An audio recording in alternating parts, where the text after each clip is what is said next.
Hello. I used to be a strong anti-Zionist. As a firm leftist, it was only logical to me to be one, and I used to be certain that I know a lot about the Israeli apartheid regime and its brutal oppression of the Palestinians, and I had many people around me who shared that supposed knowledge. Then I started spending quite a lot of time with someone who didn't, but what struck me was that he was the most consequent leftist that I had known at the time, of whom I had heard that he used to donate his newspaper delivery money to NGOs, and that he had read many of Marx's works, and so on. And yet he kept coming up with counter arguments when I criticized Israel's wrongdoings. Originally, I started reading more and more in order to be able to counter his arguments. However, that process eventually led to me seeing things differently. And I owe my friend Dimitri a lot of gratitude for his perseverance. In the end, his stamina and the consistency of his argumentation has incited me to dive deeper into the topic. I know that not everybody has the privilege of finding such a counterpart, and that is why, amidst the ongoing war between Israel and Iran and its proxies, I have decided to publish this presentation in which I am trying to dismantle common myths about Israel. A presentation originally designed for a dear friend of mine who I'm also having a deep conflict with regarding this topic. And this presentation can only be seen as a door opener. Much more reading, much more research must be done, must follow this presentation, as the topics that I'm talking about can only be touched superficially, and many other important topics remain unmentioned. The presentation is directed at all those that find it hard to fathom how people that care about human rights and have an interest in the association of free individuals, as Marx calls his vision of a more human society, how such people can support the military actions of the Israeli state. I've put a lot of effort into providing accessible and diverse sources for everything that I'm claiming in the presentation, which can be accessed from the PDF document which I'm attaching below. Furthermore, I have included many articles, lectures, and documentaries, etc. for further reading, further information. And I suggest that while listening to the presentation, you try to imagine that everything I said were true. Then afterwards, ask yourself the question, if everything I just heard were true, would I consider it necessary to stand with Israel? If yes, you can then dive deeper into the sources and look for others and find out for yourself whether it is true. If not, then please bring forth your argument. I am open to discuss anything that I'm talking about on the basis of reason, and I am consciously inviting many people that will not be convinced by the input I'm giving to contact me and discuss the topic as long as it happens in a humane manner. This shall be it. Proceeding to the presentation now. I've named the presentation Israel, Gaza, Human Rights. Later on, you will find out why I picked this picture for the opening slide. Who are we seeing here, and why is it relevant in the context of the presentation? I will first talk about anti-Semitism in general, theories of anti-Semitism, differences between anti-Semitism and racism. Then try to historically approach Israel, the modern state of Israel and its predecessors, and whatever happened in the centuries before the foundation of the state of Israel. To then take a closer look at the wars against Israel. The first part is rather theoretical. It includes sociological, psychological attempts to explain anti-Semitism, and I think it is crucial in order to understand the necessity of a state of Israel and what is going on in this conflict. Hard to understand that, or impossible to understand that, without a basis in anti-Semitism theory. Like I said, there are many topics that I'm only superficially touching in the presentation, or not even touching at all. Topics like the supposedly moderate PLO, the settlements, the history of the Palestinian resistance movement, the anti-Semitism of the UN, and many more. Again, I'm only trying to open a door here. A lot more reading must follow this presentation. If you encounter things that I'm saying that are definitely not true, or that can be expanded, or that should be put in a different way, please just hit me up and let me know what it is. Let's get to the first part then. So I am now going to begin with definitions of anti-Semitism, or at least with an approach towards definitions of anti-Semitism. Before we dive in, one thing is essential. The anti-Semite does not care about the religiosity of the Jews.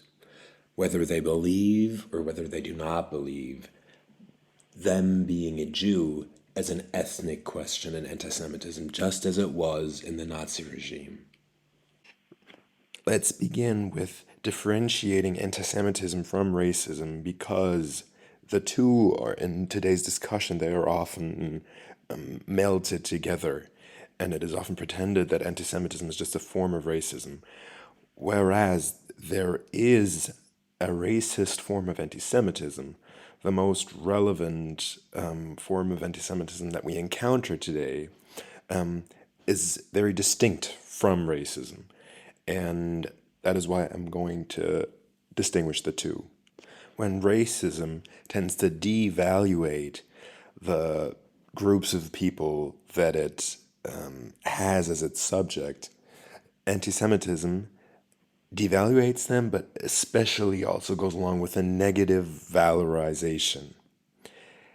Jews are imagined to be agents of power, rulers of the world. You know, this image of the Jews as the puppet masters. Whereas black people, for example, in racism are seen as regressive and inferior. They are looked at as a biological subhuman inferior group, whereas Jews are assigned a superhuman cunning, and in that way they are demonized. The economic consequence of these differences is that Jews tend to be linked to the exchange value of the market, the capitalist market, whereas the subjects of racism tend to be linked to the utility value, which you can see, for example, in their colonial subjugation. Anti Semitism is an ideology that wants to explain the world or that comes with explanations for the world. And on the other hand, racism is a form of rule to legitimize social inequality. Racism has an identity function, a differentiation between, different supposed races, and therefore goes along with a self-formation. And anti-Semitism has a conscious function. I will also go into that a little deeper later on, but it has to do with splitting off parts of the self and projecting them on the Jews. It's essentially a mismanagement of the superego, which is an alternative to sublimation. Jews represent the near uncanny other, whereas the subjects of racism represent the other that is made foreign. I will now read from the definition of anti Semitism of the International Holocaust Remembrance Alliance. Contemporary examples of anti Semitism in public life, the media, schools, the workplace, and the religious sphere could, taking into account the overall context, include but are not limited to calling for, aiding, or justifying the killing or harming of Jews in the name of a radical ideology or an extremist view of religion, making mendacious, dehumanizing, demonizing, or stereotypical allegations about Jews as such or the power of Jews as collective, such as, especially but not exclusively, the myth about a world Jewish conspiracy or of Jews controlling the media, economy, government, or other societal institutions. Accusing Jews as a people of being responsible for real or imagined wrongdoing committed by a single Jewish person or group, or even for facts committed by non-Jews. Denying the fact, scope, mechanisms, for example, gas chambers, or intentionality of the genocide of the Jewish people at the hands of National Socialist Germany and its supporters and accomplices during World War II, the Holocaust. Accusing the Jews as a people, or Israel as a state, of inventing or exaggerating the Holocaust. Accusing Jewish citizens of being more loyal to Israel or to the alleged priorities of Jews worldwide than to the interests of their own nations. Denying the Jewish people their right to self-determination, for example, by claiming that the existence of a state of Israel is a racist endeavor. Applying double standards by requiring of it a behavior not expected or demanded of any other democratic nation. Using the symbols or images associated with classic anti-Semitism, for example, the claims of Jews killing Jesus or blood libel, to characterize Israel or Israelis. Drawing comparisons of contemporary Israeli policy to that of the Nazis. Holding Jews collectively responsible for actions of the State of Israel. Often you will hear on the media that there is a discussion whether the International Holocaust Remembrance Alliance's definition of anti-Semitism, which I just read of, is the appropriate anti-Semitism definition to work with, or whether the Jerusalem Declaration on Anti-Semitism, which is then often brought up, is a more adequate version to work with. I will not go into that discussion here because once you've gone through this presentation, it hopefully becomes obvious. For now, let me just state that just because people claim to be aware of anti-Semitism and, hold on to this, for example, Jerusalem Declaration on Anti-Semitism, it does not necessarily have to mean that they take it seriously. An important addition to understandings of anti-Semitism can be found in reading critical theory. For example, the elements of anti-Semitism in the Dialectics of Enlightenment by Adorno and Horkheimer. And in Adorno's analysis, he points out that essentially anti-Semitism is the rumor about the Jew.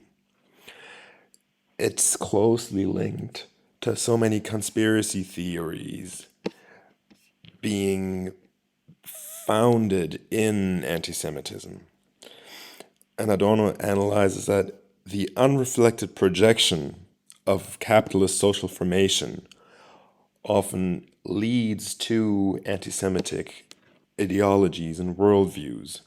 The Jew becomes the scapegoat of the inability to understand a more and more complex modern world. And in that scapegoat function is associated with the means of power.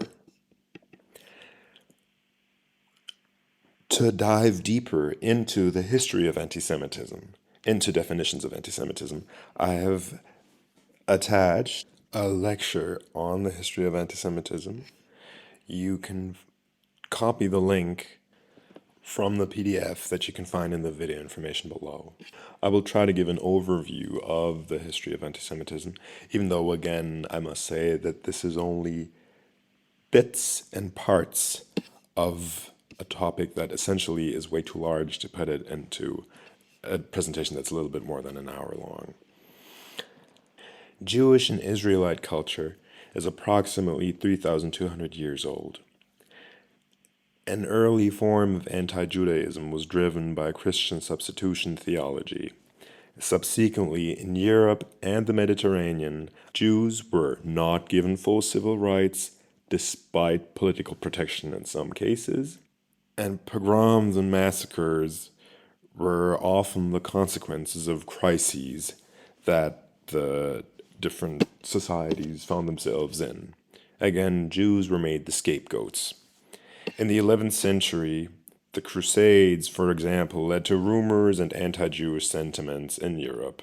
In the 12th century, they suffered from systematic oppression.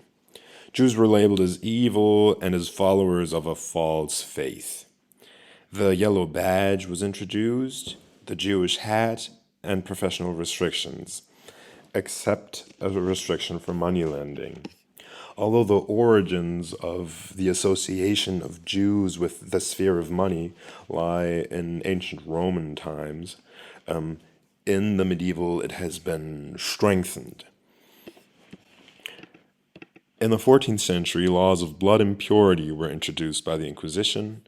In the 19th century, Jews were granted equal rights for the first time in some societies, beginning with the French Revolution.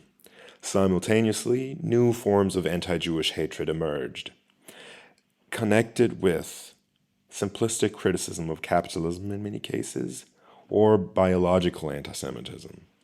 In the 20th century, Bolshevism was often labeled as Jewish, and Nazi ideology led to the murder of 6 million Jews.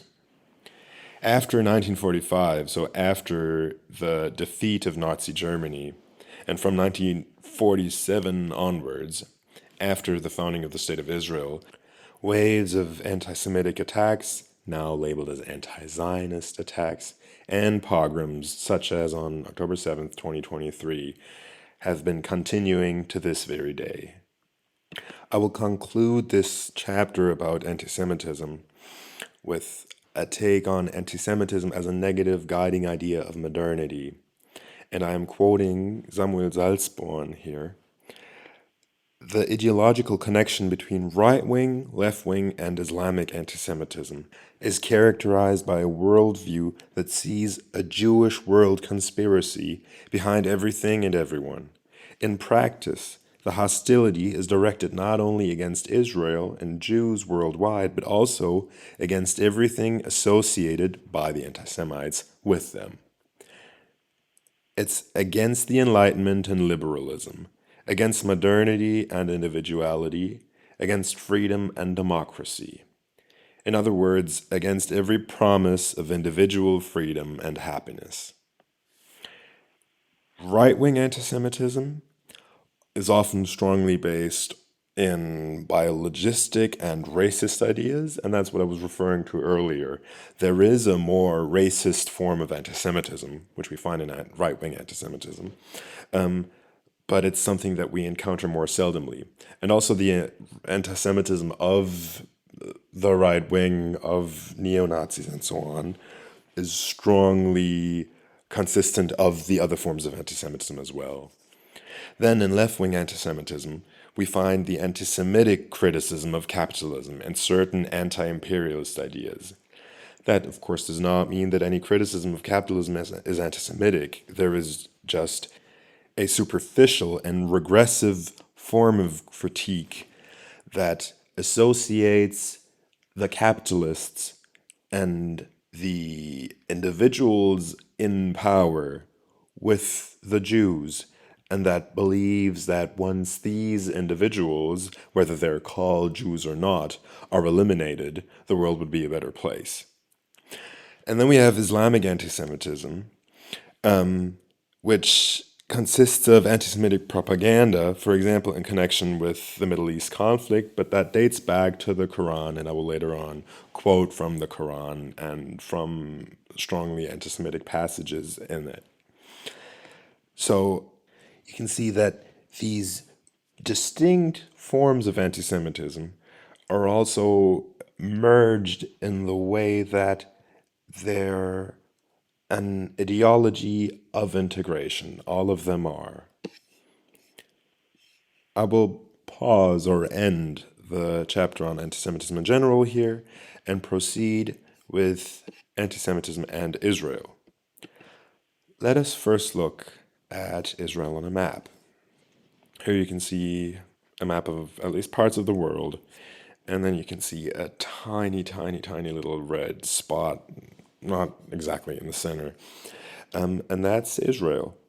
So if you're a little bit educated in geography, you can see the large Arab world around it, and tiny, tiny Israel. Israel with an area of 22,380 square kilometers compared to 13.15 million square kilometers of the other Arab nations that surround it.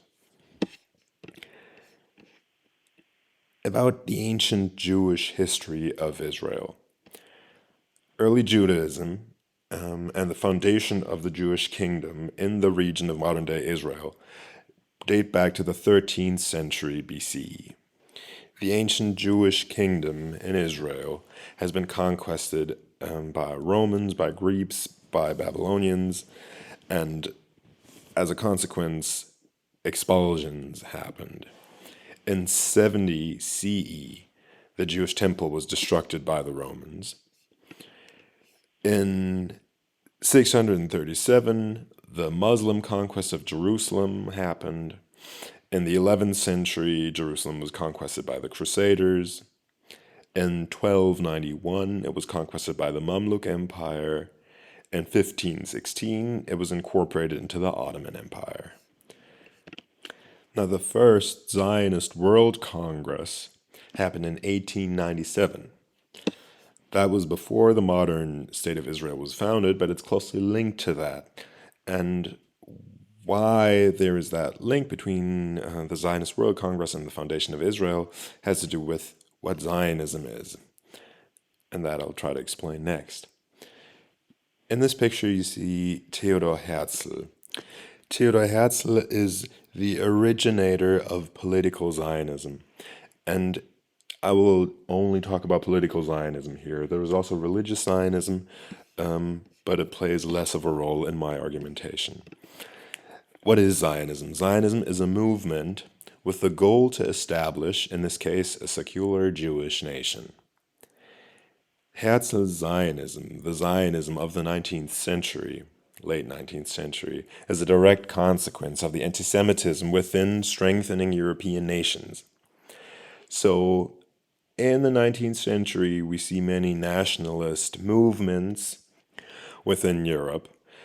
The people of a certain nationality united and try to establish nations. However, Jews were expelled from those national movements because it was said that Jews could not be parts of a German nation, for example, because they were said to be foreign to the body of the German nation, the German people. So it is said to be a negative nationalism. So a nationalism that only derives from not being able to assimilate in the other nationalisms. An event that symbolizes that and that had a strong influence on Herzl was the Dreyfus affair in France, in the supposedly enlightened French Republic, where a Jewish army general was wrongfully sued and imprisoned. The central idea of Zionism is that for thousands of years, Jews have been dependent from the goodwill of the respective rulers. It became apparent throughout history that this goodwill can shift at any given moment, even in seemingly enlightened nations. In order to overcome this dependency, Jews from all over the world require the possibility of Jewish self-defense. So, in more simple words, for thousands of years, Jews have made the experience that they cannot rely on the rulers of the countries that they're a part of, that those rulers will defend them, so they have to start being able to defend themselves within a sovereign state. Now back to the historic events. First Zionist World Congress was in 1897, and it was at a time where anti-Semitism was rising in Europe. More and more Jews migrated to the area of modern-day Israel. There, again, Arab pogroms against the Jewish population happened, for example, in 1921 and in 1929. At the time, after the First World War, what used to be part of the Ottoman Empire was now mandatory Palestine from 1920 to 1948. So it was a British mandatory, and the Brits promised both the Jewish population of the area and the Arab, in that case the Egyptian side, a sovereign state. Here you can see the flag of mandatory Palestine from 1924, and you can see that in the center of the flag there is a Star of David. So be not misleaded by the word Palestine in mandatory Palestine. An Arab state called Palestine has never existed. The Palestinian national movement first came into existence in the 1960s, so more than a decade after the founding of the State of Israel. In 1947, the UN worked out a concept for the division of the area of modern-day Israel into an Arab state, a Jewish state, and an extraterritorial special international regime in Jerusalem. So 1947 were 2 years after the defeat of Nazi Germany, and the UN offered Jews and Arabs a sovereign state. Despite concerns about various aspects, for example, the defendability of the area that they were assigned due to the borders drawn by the UN, the Jewish Agency accepted the plan that the UN offered.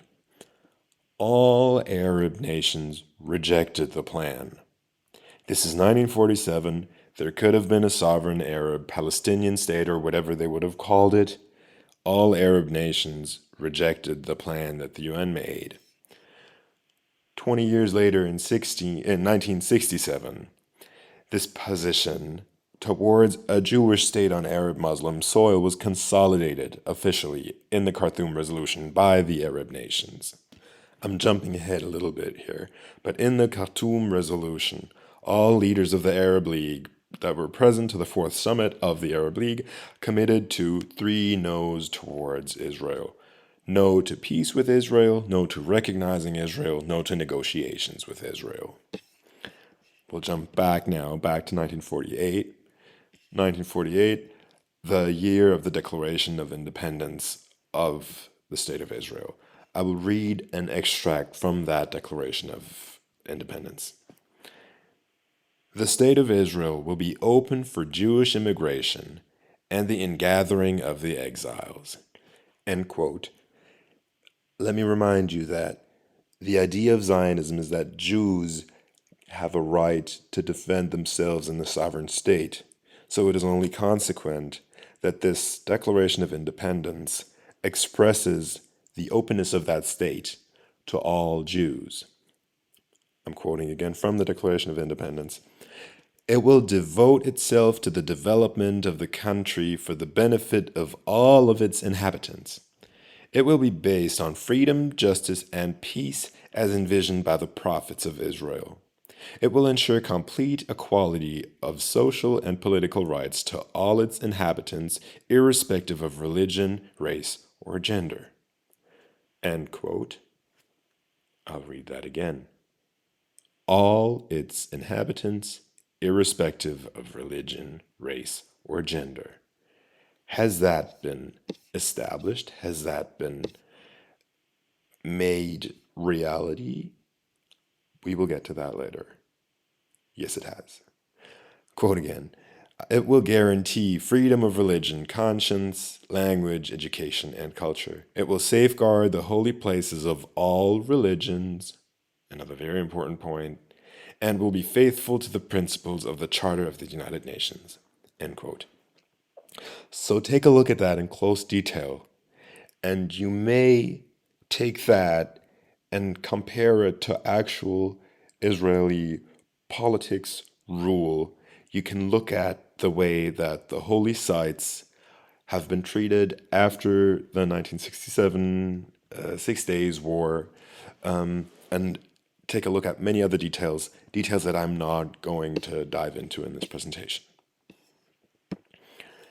Since Israeli independence, the Declaration of Independence that I just read from was declared on May 14th, 1948, and on the same night, the armies of Egypt, Jordan, Lebanon, Iraq, and Syria attacked the newly established state.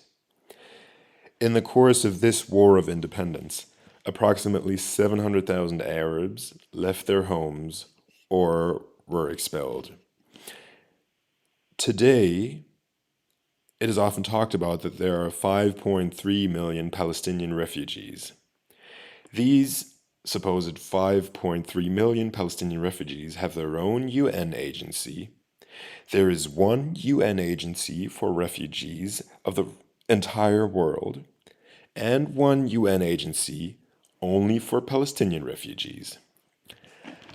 These supposedly 5.3 million Palestinian refugees are the only refugee group that inherits a refugee status.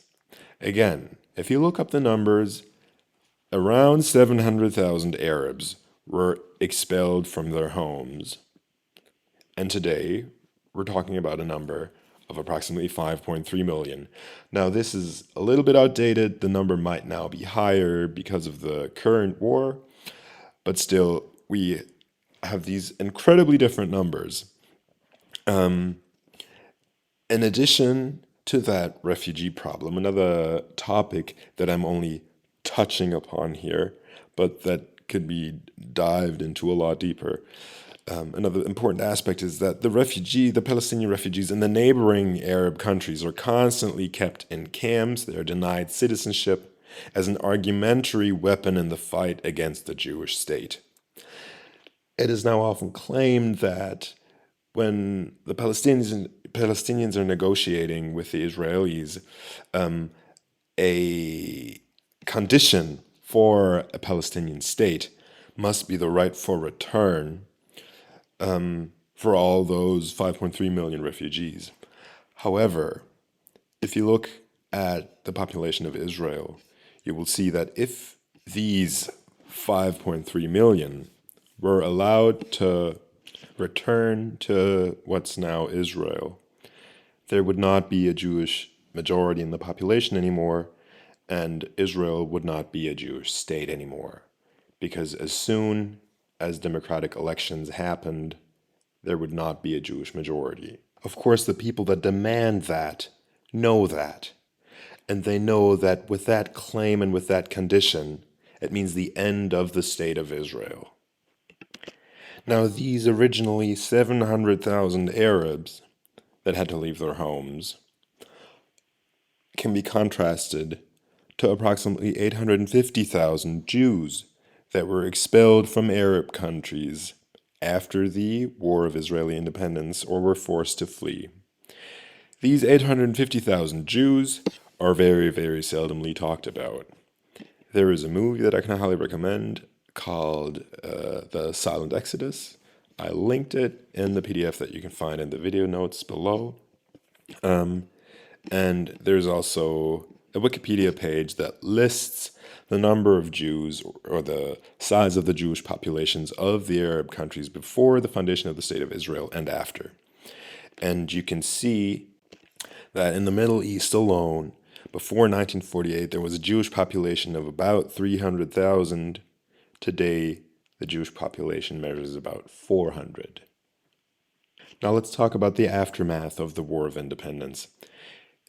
Despite its size and despite the fact that it's the armies of 1, 2, 3, 4, 5 states that attacked Israel, it won the war. Ever since then, it was attacked over and over again by its Arab neighbors in the course of the next decades. In this next chart, you can see the conflicts that Israel's been involved in ever since its founding. You can see who attacked Israel, and you can see who was attacked, namely Israel. I will leave the slide on for a couple of moments, not say much more about it. You can dive deeper into it and do your own research. So over and over, Israel is attacked and Israel defends itself. And nevertheless, the world talks about Israel as if Israel is the biggest threat to world peace, and not the countries that attack it. There have, however, been a variety of instances that are proof that if a country wants peace with Israel, it can have peace with Israel. Egypt was the first Arab country to sign a peace treaty with Israel in 1979. Jordan followed in 1994, and then, which is remarkable, in the Abraham Accords, so far 4 Arab countries have signed peace treaties with Israel: Bahrain, Morocco, Sudan, and the United Arab Emirates. What's especially remarkable are treaties like that with the United Arab Emirates, because not only do they include promises of not attacking each other, but they also include trade aspects, they include tourism, and they include what can be the actual beginning of a developing friendship. Now, if we take a closer look at the negotiations between Israel and the Palestinians, you can see that first, in the 1947 UN Partition Plan, the Arab side, including the Palestinian representatives, rejected peace. They rejected their own sovereign state. That was consolidated in 1967, then very often talked about today as an incredible chance. We have the Camp David negotiations in 2000. They were essentially rejected by the Palestinian side. The Oslo Accords were not ratified by the Palestinian side. I strongly recommend the further reading in this point. It is something that is seldom talked about because Arafat is said to be that strong, charismatic, and moderate Palestinian leader that made the Oslo Accords possible. However, if you take a closer look at what happened and why they were not followed by positive developments, you can find out that the Palestinian Authority never ratified the Oslo Accords. I'm now jumping to October 7th, 2023. On October 7th, 2023, Hamas terrorists and Palestinian civilians attacked Israeli territory. Over 1,100 people were murdered, often in a brutal manner, including cases of rape, abuse, burning, and other atrocities. 251 hostages were abducted to the Gaza Strip, and the day marks the largest massacre of Jews in a single day since the Shoah. Since then, and the numbers that I'm referring to here are from the beginning of 2025, so they're not accurate anymore. But at the beginning of 2025, over 26,000 rockets have been fired at the Israeli civilian population from Gaza, Lebanon, that's the Hezbollah, Yemen, the Houthi militia, and Iran. Israel's military operation specifically targets military infrastructure, command centers, tunnels, weapon depots, and the leadership of terrorist organizations. The Israeli army announces its attacks via radio, leaflets, and other means, and urges the population to leave the targeted areas. You can see it currently in the attacks on Iran, when it attacks weapon storages, for example. It calls for the people to evacuate so that civilians do not die from the attacks. At the same time, in Gaza, we can see it over and over again that civilians are sacrificed as human shields by Hamas and also in Lebanon by Hezbollah, and are encouraged to embrace martyrdom in the fight against the Jewish enemy. This is one of the reasons why you can see such high numbers of casualties on, say, the Palestinian side compared to the number of deaths on the Israeli side. There is a variety of reasons, though. You have the fact that civilians are sacrificed as human shields, and that Hamas not only calls for them to stay, but it threatens them that if they evacuate, they will be treated as negotiators and as compliance of the Jews, and are threatened with death, essentially. And then again, Hamas also operates from civilian areas, but we will get to that later. International media often rely on information from the Hamas Health Authority, which should be viewed with significant skepticism. Amongst the people that have been killed in the war that followed 10/7, the IDF says that 20,000 of the people were Hamas terrorists. Now, when we take a look back at the Second World War and the bombardment of Dresden by the Royal Air Force and the United States Army Air Forces, we've had a very high number of casualties as well, and within 3 days, up to 25,000 people were killed. Nevertheless, we know that it was in the fight against the Nazi enemy. And in their eliminatory anti-Semitism, the Nazis and the current enemies of the Jewish state have a large number of similarities, and the fight against Hamas and its allies is actually very comparable to the fight against Nazi Germany. However, Israel is internationally treated in a way that it must constantly legitimize its action. And that is despite of the fact that the state of Israel, Jewish self-defense, is actually the manifestation of anti-fascism, and its current fight, as well as all of the fights in the past decades against its enemies, are manifestations of military anti-fascism. Now back to the current conflict as well as the conflicts of the past decades. Hamas and Hezbollah deliberately operate from residential areas, which is also another reason why the casualties are so high. They deliberately operate from hospitals, from schools, and refugee camps, as a variety of instances have shown again in the past couple of months, to make targeted Israeli operations as difficult as possible. Another incredibly important aspect when taking a look at the current war is that all ceasefires since the beginning of the war have been violated by Hamas. Again, if you are skeptical about that information, take a look at the sources that I've given. You can find further sources as well.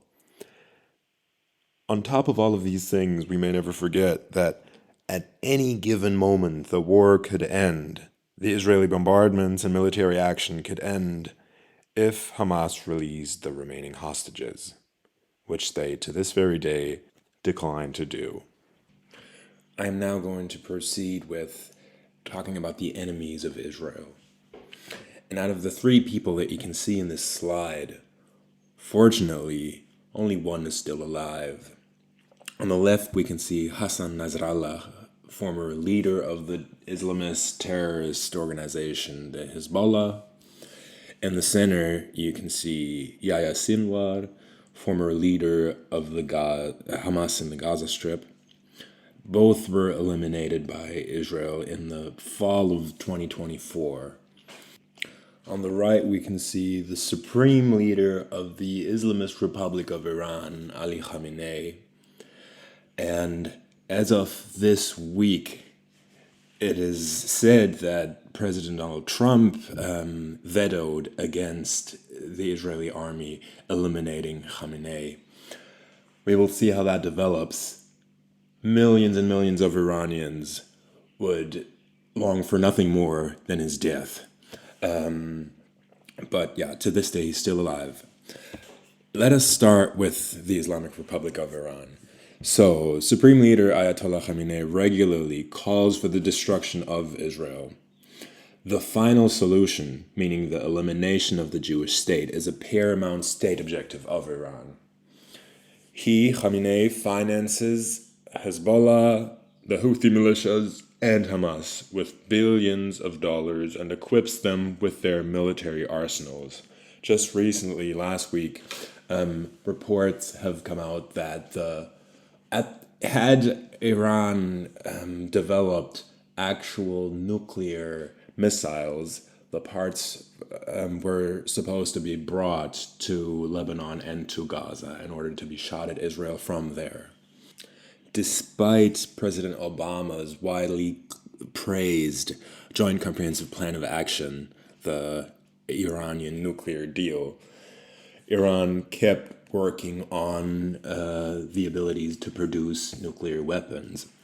And as of June 2025, they were believed to be only months away from actual having produced a nuclear weapon. So that's when Israel started to strike nuclear facilities, their nuclear infrastructure, in order to prevent Iran from ever achieving that goal and being in the position to actually be able to destroy the state of Israel, which, like I said, they have very often articulated as one of their major state objectives. Now I'm jumping from Iran to Gaza, to Hamas. Hamas is an Islamist terrorist organization headquartered in Gaza. 45% of Gaza's residents voted for Hamas in the last election that they had in 2006. In the picture, it's the picture that you also saw at the beginning of the presentation. You can see Yahya Sinwar here still alive, and he's holding up the son of a so-called Hamas martyr. Of course, it's them that call him that. So a fighter that died in combat with the Israeli forces, and he's holding up his son. He's carrying that gun, and you can see how even children are manipulated in this extremely anti-Semitic and hateful way, so that they grow up knowing that their main reason to live is to fight the Jewish enemy. And it is these circumstances that led to the truth of the quotation that's often assigned to Golda Meir, but it might not be from her, that there will be peace with the Arabs once they love their children more than they hate us.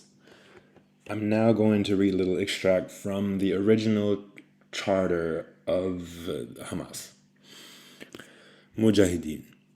Even though the Islamic resistance movement looks forward to fulfill the promise of Allah, no matter how long it takes, because the Prophet of Allah says, "The last hour would not come until the Muslims fight against the Jews, and the Muslims would kill them until the Jews would hide themselves behind a stone or a tree, and a stone or a tree would say, 'Muslim or servant of Allah, there is a Jew behind me, come and kill him.' But the tree of Garkad would not say it, for it is the tree of the Jews." Bukhari and Muslim. The motto of the Islamic resistance movement, Article 8. Allah is its goal. The Messenger is its leader. The Quran is its constitution. Jihad is its methodology, and death for the sake of Allah is its most coveted desire. So, to all those who still believe that Hamas is some type of resistance movement and that there is some type of legitimacy to fighting the Israeli statehood, despite the numerous instances from history that I've showed here that there is no desire to create a situation of peace as long as there is a Jewish state on the Arab and Muslim land. To all those that still believe in the legitimacy of this fight because they think it's just people that were forced away from what was supposedly their land that are trying to fight for their rights.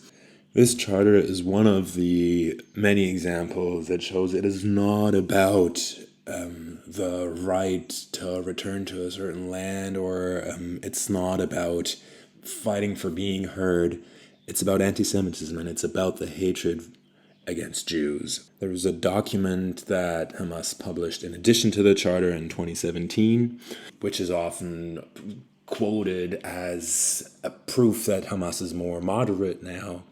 And I'm going to quote from that policy document because it says, "Resistance and jihad for the liberation of Palestine remain a legitimate right, though they're still calling for jihad. The Zionist project is a racist, aggressive, and separatist project, and the Israeli state is the instrument of this project and its foundation. Hamas rejects any alternative to the complete and total liberation of Palestine from the river to the sea." So, for the complete destruction of the state of Israel, and that's what the parole from the river to the sea always means. It always means the destruction of the state of Israel, no matter how progressive the people that yell that, look how many Doc Martens they wear and how many shades of rainbow colors they have on them. Once they're yelling from the river to the sea, they're calling for the destruction of the Jewish state of Israel. Now, I am not going into further detail about further enemies of Israel closely linked to Iran. I'm not talking about Hezbollah here. I'm not talking about the Houthi militias here. What's important is to keep in mind that Hamas, Hezbollah, and the Houthi militias are strongly funded by the Iranian government. They are proxies of the Islamic Republic, and their actions cannot be looked at distinct from each other. The murderous and barbaric attacks of October 7th have their roots in Iran. The regime's supreme leader, Ali Khamenei, was celebrating the slaughter with a video on X that showed Israelis running for their lives at Nova Music Festival. Now, I'm going to take a look at the state of Israel, and besides its history and its Jewish character, what are we looking at when we're looking at it? So, it has the population of 9.5 million people, including 7 million Jews and 2 million Arabs. It's a democratic, secular state where Arabs and Jews have equal civil rights. Arab Israelis can form political parties, they can be represented in parliament, and they are represented in parliament in large numbers. The Muslim faith, like any other religion, can be freely practiced in Israel. There is mosques, there you will hear muezzins, and walking through Israeli cities, the Muslim faith plays an important role. Nowhere in the Middle East or nowhere in North Africa do Muslims have more rights than in the State of Israel, more democratic rights. And that's highly relevant for members of the LGBTQI plus community. Tel Aviv is one of its capitals of the world. And, Israel's enemies like to call it pinkwashing, that they are only giving LGBT people that many rights in order to hide their wrongdoings in the fight against the Palestinians. But of course, that's just another anti-Semitically driven narrative. Israel is living up to what I quoted before from its Declaration of Independence. There are issues within the Israeli society that are debated very heatedly. Among those issues are certain laws that make it easier in certain circumstances for Jews to purchase property compared to other groups, compared to Arabs. Those laws are, like I said, the subject of a very heated democratic debate. Also, the judicial reform planned by the Netanyahu government is subject to an intense debate within the Israeli population, and regularly hundreds of thousands have been taken to the streets to protest against it. Of course, it is not some random German's task to evaluate whether what the Netanyahu government's planning there is problematic and whether the Israelis are protesting against it in the right way. But fortunately, we can just rely on the democratic processes within the Israeli society. This all shall show that the apartheid claim against the state of Israel is pure nonsense. Like I said before, Arabs are equal members of the Israeli society. Like I said before, 2 million Arabs can practice their faith, can take part in political parties and elections, and are equal members of society. It is the rulers of the West Bank and of Gaza that must be made responsible for the misery in which people live. It is these rulers that make the decision to indoctrinate their children with hatred against their Jewish enemy, that fill school books with anti-Semitic hatred, that keep up the laws and the situations in which people that are openly gay are tortured, are murdered in public, in which people that are said to negotiate or work together with Jews are tortured, are murdered. And these leaders must be made responsible for those barbaric circumstances. So I've already started talking about Gaza and the West Bank. Some more aspects. I've mentioned martyrs before. Palestinian martyrs, and that means terrorists that bomb themselves to death in Israel to kill as many Jews as possible, or that die in the fight against the Jewish enemy. They're praised in Gaza and in the West Bank, and their actions are publicly celebrated. Their families receive pensions for the rest of their lives for their children dying as martyrs. In public, sweets are given out once suicide bombers have bombed Israelis to death. Their children grow up in a highly anti-Semitic environment. I mentioned it before. School books portray Jews as liars and manipulators. Acts of violence like those of 10/7 are glorified. And again, LGBTQI plus people are regularly tortured and murdered in public. On top of that, don't forget that no single Jew lives in Gaza or could ever live in Gaza under Hamas rule. Now I have the data for what I briefly mentioned before. So before the current war, Gaza and the West Bank had the third highest living standard in the Arab world. At the same time, they receive the highest per capita amount of development aid worldwide. It's billions of dollars, billions of euros that flow into these areas. However, large amounts of the development aid funds flow into terrorism. The incredible tunnel network that Hamas built, the incredible arsenal of weapons has strongly been funded by these development aid dollars. For example, UNRWA employees, that's the refugee organization of the UN for only the Palestinian refugees, have been directly involved in the October 7th attacks. There's anti-Semitic UNRWA school books, and military infrastructure like tunnels and rockets have also highly been funded by these $8. So now, with these extra bits of information about the situation, let's take a look at anti-Zionism. We've talked about anti-Semitism before. Now, how is anti-Zionism linked to anti-Semitism? If you look at the word first, let me remind you that Zionism was the idea to form a secular Jewish state as the ability for Jews to defend themselves against hatred from outside. And then anti-Zionism is a movement that is directed against this idea of Jewish self-defense. To be more particular, you could say that it's directed against the idea of a Jewish state on Arab soil and land, against the state of Israel with its current borders.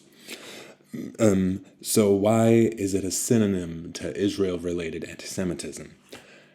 Today, Israel functions as a surface for anti-Semitic projections.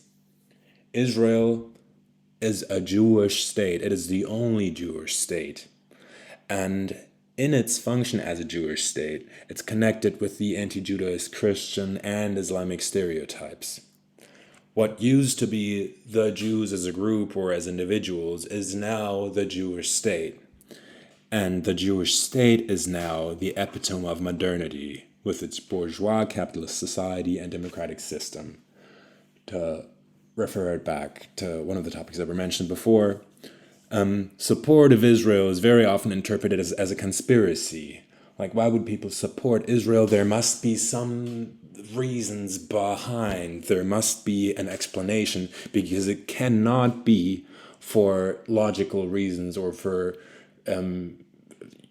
reasonable reasons. There must be some hidden agenda. And that, if you remember the introductory passages about anti-Semitism, looks very similar to the idea that Jews are the puppet masters that act behind the scenes and control the mechanisms of the world. We've almost reached the end, but now I want to read from the EU's working definition of anti-Semitism, and especially anti-Israeli anti-Semitism. Anti-Semitism is a certain perception of Jews which may be expressed as hatred towards Jews. Rhetorical and physical manifestations of anti-Semitism are directed towards Jewish or non-Jewish individuals and or their property, toward Jewish community institutions and religious facilities. Manifestations might include the targeting of the State of Israel, conceived as a Jewish collectivity. However, criticism of Israel similar to that leveled against any other country cannot be regarded as anti-Semitic. Now, the passages that I'm reading from next will strongly remind you of the International Holocaust Remembrance Alliance's definition of anti-Semitism, I suppose. The EU in their document agrees that it is anti-Semitic to deny the Jewish people their right to self-determination, for example, by claiming that the existence of a state of Israel is a racist endeavor. Denying the fact, scope, mechanisms, for example, gas chambers, or intentionality of the genocide of the Jewish people at the hands of National Socialist Germany and its supporters and accomplices during World War II, the Holocaust. Accusing the Jews as a people or Israel as a state of inventing or exaggerating the Holocaust, applying double standards by requiring of it a behavior not expected or demanded of any other democratic nation.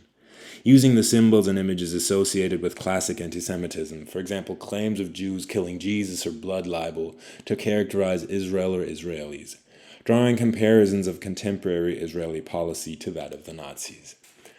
And among the things that I just mentioned, we can see every aspect in the current debate. Now, Israel on October 7th was horribly attacked in a barbaric and murderous way by its Hamas Islamist terrorist neighbors, and its doing everything it can to prevent that from ever happening again. Yet, it must legitimize its battle against these enemies over and over again, day to day. Just last week, tens of thousands of people went to the streets in the Netherlands to demand sanctions against the Israeli state. No other state in the world would be demanded to act in the way that Israel is demanded to act in. Then, when it comes to the symbols and images associated with classic anti-Semitism, now we find Israel as the child murderer, the murderer of Palestinian childs, and murdering children is one of the most classical anti-Semitic stereotypes. Comparisons between Israeli policies and the Nazis have been occurring over and over again for the past decades, and they are again now. Like, shouldn't the Jews have learned how to not do it because they were treated so horribly by the Nazis, and now it is them doing the same thing or even worse things with their Arab neighbors? And I've mentioned before that I was gonna briefly mention the Jerusalem Declaration of Independence. Very often, critics of Israel want to claim that the International Holocaust Remembrance Association's definition of anti-Semitism is not valid because it makes any criticism of Israel anti-Semitic and it must be allowed to criticize Israel. Well, with the EU's working definition or with the IHRA's working definition, you could say, yes, of course, Israel can be criticized, but it can be criticized in ways that other countries would be criticized in as well. And once we're encountering these double standards, it's very likely that we're also encountering anti-Semitism. And the Jerusalem Declaration, that is excluding the particularly anti-Israeli sentiments of anti-Semitism that are the most valid, the most important ones today, the ones we encounter most often, therefore cannot be seen as an adequate definition of anti-Semitism. We're at the very end now, and I want to refer back to another definition of anti-Semitism, this time by a French philosopher, Sartre. Adorno has been putting a lot of work into, for example, the anti-Semitism chapter in the Dialectics of Enlightenment. And at one point he said everything that his analysis eventually led him to is already included in this essay on anti-Semitism as a passion by Sartre. Adorno, who fought tough battles with Sartre over philosophical topics, in this case said, the boy just got it. So Sartre says that anti-Semitism is most of all a passion. It does not resemble pure opinion or prejudice. It is the legitimization of emotions not based in experience. An attractive cognitive bias with a pleasurable and addictive character.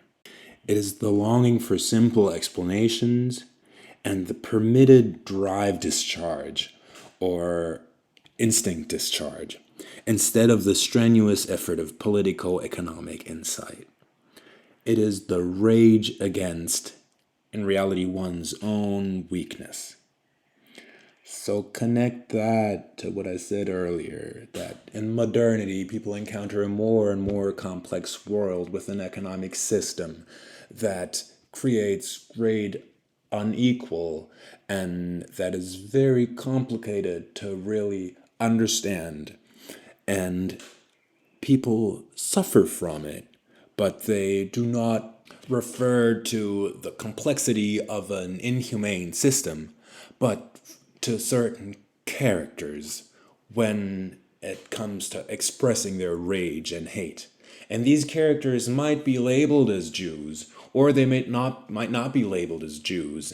Nevertheless, this hatred leads to anti-Semitic ideology, or is a part of anti-Semitic ideology. They want to simplify. They want the simple explanations that Sartre is mentioning here. And they want to discharge their instincts and their drive against this group. They want to discharge their rage against weakness, and essentially it is their own weakness that they're so hateful against. That's the projection part. Before my final remarks, I will read a longer passage from this essay that Sartre wrote on the reflections of the Jewish question.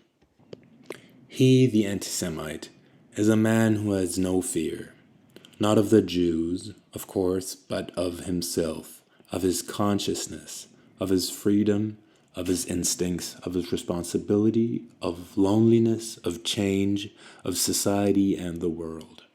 Above all, except for the Jew. He is a coward who does not want to admit his cowardice, a murderer who suppresses and censors his lust for killing without being able to restrain it, and yet only dares to kill in effigy or in the anonymity of a crowd, a dissatisfied person who does not dare to rebel out of fear of the consequences of his defiance. By professing anti-Semitism, he does not simply adopt an opinion, but rather chooses it as his identity. He chooses the permanence and impenetrability of a stone, the total irresponsibility of the warrior who obeys his leaders and has no leader. He chooses to acquire nothing, to earn nothing, but instead to have everything given to him by birth. And he is not of noble descent.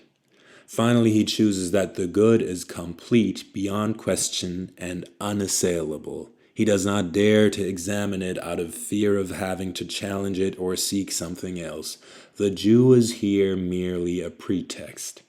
In short, anti-Semitism is the fear of being human. The anti-Semite is the person who wants to be an unrelenting rock, a raging torrent, a destructive lightning bolt, anything just not a human being. As most of you know, racism, sexism, a variety of forms of discrimination are deeply rooted in our societies. Anti-Semitism has been a part of our society for centuries. We live in an anti-Semitic society. Now, in modernity and with the rising complexity of the world, with capitalist mechanisms of structuring society, anti-Semitic beliefs are fueled in an even stronger way, and at the same time, they're made more hardly visible than, from today's perspective, medieval forms of anti-Semitism, for example. It occurs more hidden than, for example, racism. And once again, it's deeply rooted within all parts of society. Those that are openly racist and reactionary, the center, and those that claim to be aware of and fight all forms of discrimination. In my experience, that is why even sources that we tend to rely on for progressive content, because we trust them to be aware and liberal and progressive, such as human rights organizations or left-leaning media outlets, show a strong anti-Israeli bias, and is therefore absolutely fathomable how people sharing their general ideas, so the general ideas of these outlets, start to be convinced by the position that they present, even without sharing anti-Semitic views first. However, these positions have grown in such a way because of an underlying, often subconscious anti-Semitism and anti-Semitic stereotypes that have allowed for that bias to grow over decades, over centuries. Like I said at the beginning, I used to be an anti-Zionist. I used to feel like I know what's right and wrong in this conflict. And I did read about it too in, the media outlets that I trusted in. And only when I was challenged in those views by somebody else that had a lot of arguments, and only when I tried to read more and more to be able to battle his arguments in a better way, did I find out that the position that I was standing in and the argumentation that I wanted to make started to collapse the more that I read about it. And let me tell you, it's an inconvenient thing to do, to read more about it, to change your position, or to maybe even loosen your anti-Zionist views, because it is much more comfortable in the international left or amongst an international progressive community to have an anti-Israeli bias. Once you open that door, you are about to enter a room in which it is not just about Israel, but in which you can start to see many aspects in which the left that you used to maybe trust in so many things is short sighted. And to nevertheless obtain an attitude with which you want to, turn the world into a better place, and in which you want to at least formulate critique of anything from left to right, can be a tough battle. But it can also be very motivating to, rely more strictly on logic, on reason, and on universalist ideas. We've reached the very end of the presentation. I have added 3 reading suggestions.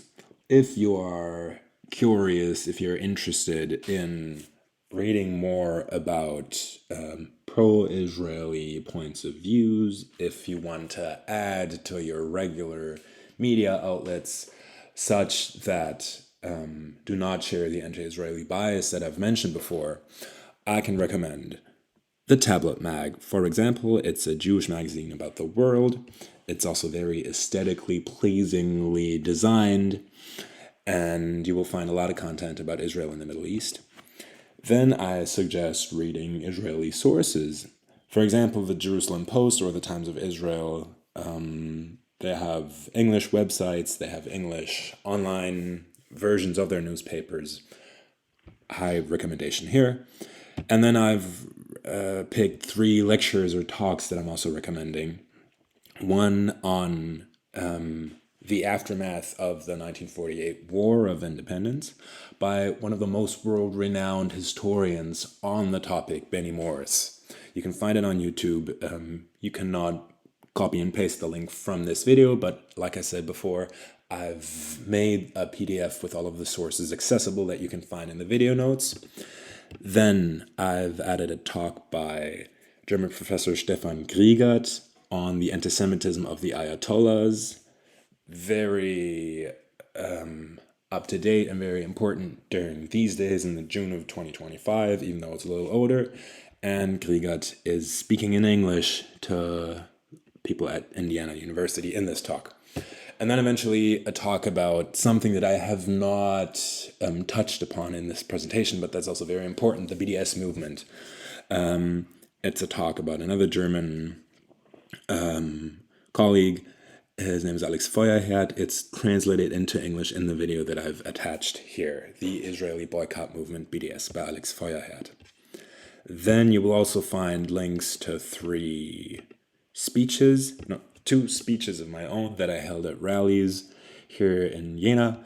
One about the supposed empathy of the German left, the international left, the media for the suffering of the Palestinians, in which I am trying to show how much bigotry you can see in that supposed empathy, because it's only they only care about the suffering of the Palestinians when it's the Jews' fault that they are supposedly suffering. But once they're suffering from their own regimes, the left is normally silent.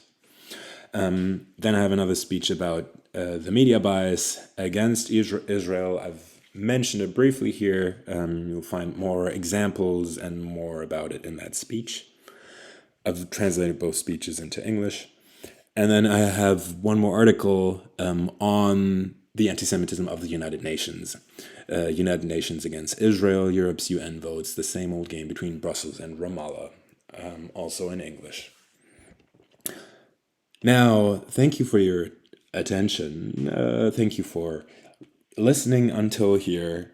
I hope that I've been able to point out things in a clear way. Of course, I hope that I've been able to reach you. I'm definitely open for discussions about whatever topics I mentioned here. I'm not open for anti-Semitic threats. I'm not open for conversations that do not happen on the basis of reason and logic. I want to close this presentation with referring to what Adorno called the categorical imperative that Hitler imposed upon humanity.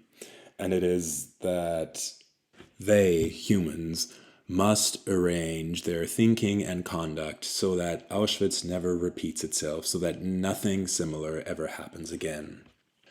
The battle against the Jewish state shows the consistency of the anti-Semitic strive of anti-Semites. The fact that Jews are no longer dependent from others to defend them, but that they can defend themselves, is something that we must be incredibly grateful and happy about.